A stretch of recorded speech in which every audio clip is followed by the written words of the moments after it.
Hey, this is Jess, and this is your SVP Minute of the Week. This week's SVP Minute is a continuation of our consent conversation from last week. Last week we started to learn about consent by breaking it down into the acronym of FRIES, which stands for freely given, reversible, informed, enthusiastic, and specific. We already covered freely given and reversible last week, so this week we're moving on to informed, enthusiastic, and specific. Informed means a few things. You need to inform your partner or be informed by your partner if somebody has an STD or STI. We understand that this conversation could be difficult to have with your partner, so we have suggested a video for you to watch and explore further if this situation applies to you. There is no reason to be ashamed or frightened of an STD because the CDC estimates that youth ages 15 to 24 account for half of the 20 million new sexually transmitted infections that occur in the United States each year.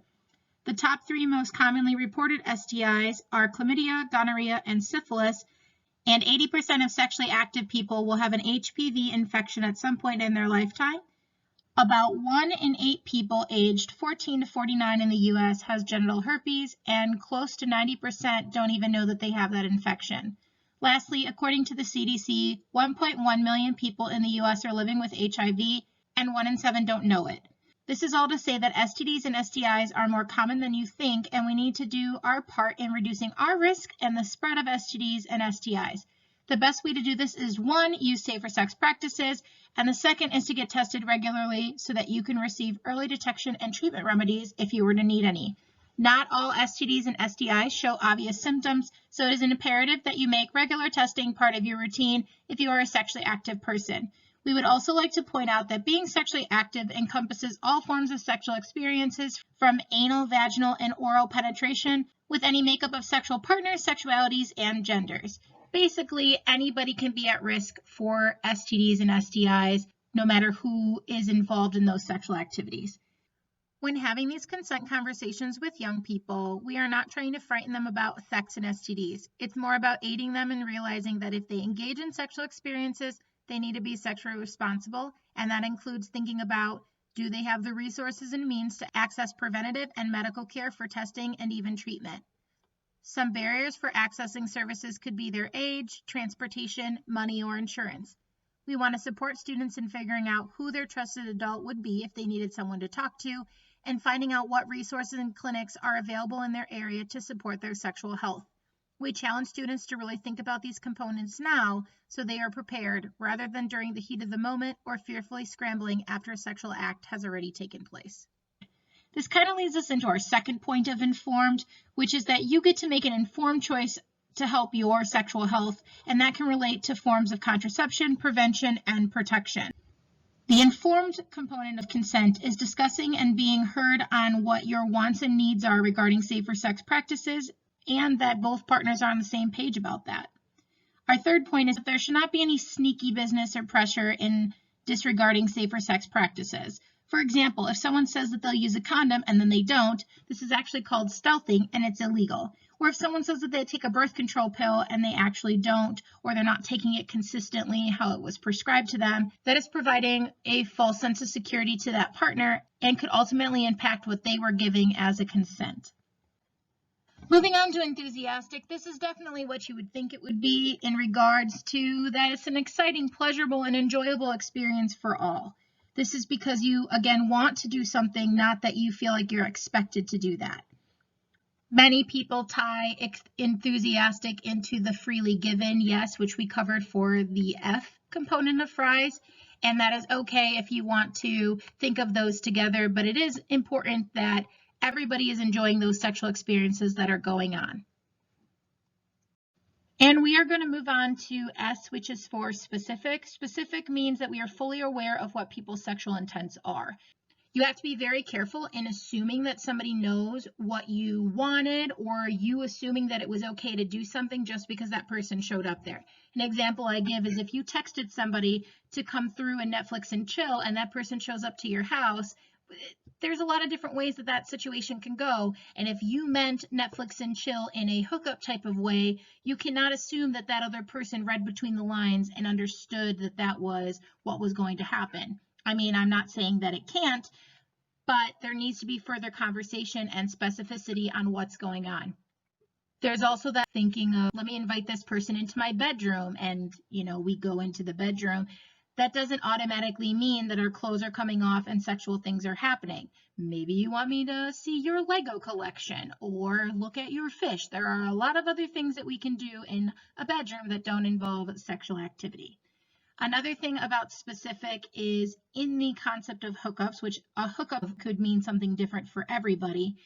You need to be very careful that you are not assuming that just because somebody said yes to kissing or making out with you means that you can continue to go further and doing other touching or initiating other sexual contact. Because if that wasn't discussed or brought up, you are potentially violating that person because you're not getting that ongoing consent.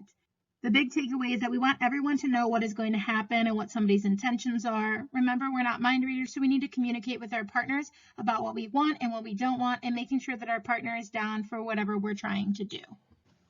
Now, with all these concepts of consent and getting into actually being able to do a sexual act with another person, there is another thing that we need to talk about, which is the age of consent.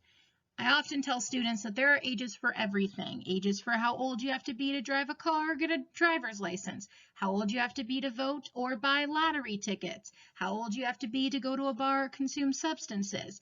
There's also an age for sexual activity in Illinois.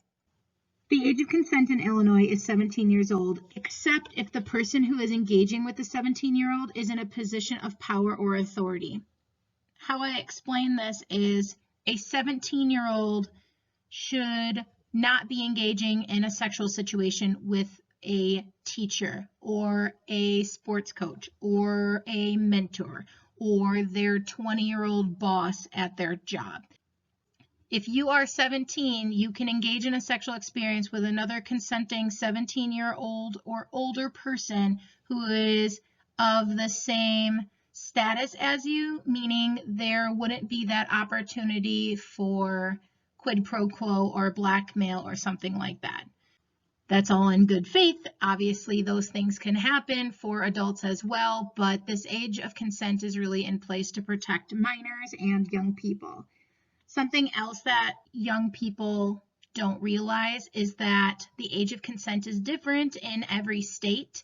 Most of us hover around the age of 16, 17, or 18 years old.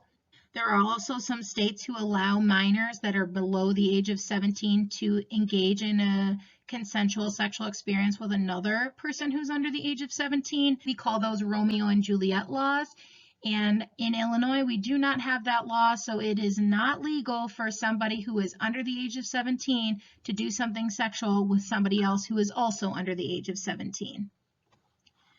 Another important thing to note is just because you're 17 doesn't mean you have to do anything sexual. Just because you're 17 does not mean it is okay for people to come up and touch you or get you to do sexual things. It is still your body, it is still your choice, and even if you've done sexual things in the past with somebody, it does not mean that you have to do them with this next person that you're with.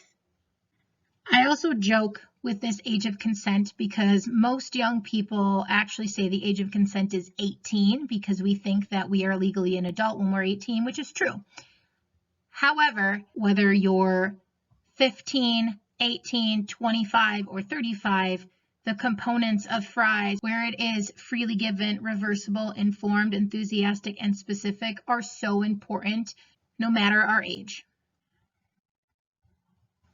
If you'd like some additional examples of how to understand the concepts of consent, these are a few great videos that we enjoy sharing in our prevention education presentations with students or with parents and teachers in order to aid these conversations of consent. You can find all of these videos via YouTube. The first and third video are going to be from the YouTube channel amaze.org, and the middle video on T-Consent is from the channel Blue Street Studios. These videos are appropriate for middle school and older, and they do a great job covering some of the content that we've went over today and last week. The one last thing we'd like to point out is regarding the new 8 points of consent from the recent Illinois House Bill 3550, which was effective January of 2020, which amended the school code regarding sex education courses and states that Grades 6 through 12 must include age-appropriate discussions on the meaning of consent. And as you can see, I've kind of filled it in on this page. The acronym of FRIES easily aids in covering these 8 components of consent. As always, you can follow and interact with us on social media, and don't forget to tag us in your SAM content. We would love to see what you're doing to support Sexual Assault Awareness Month and survivors, even with the shelter in place. And just a reminder, our free and confidential 24/7 crisis hotline is always available. Take care.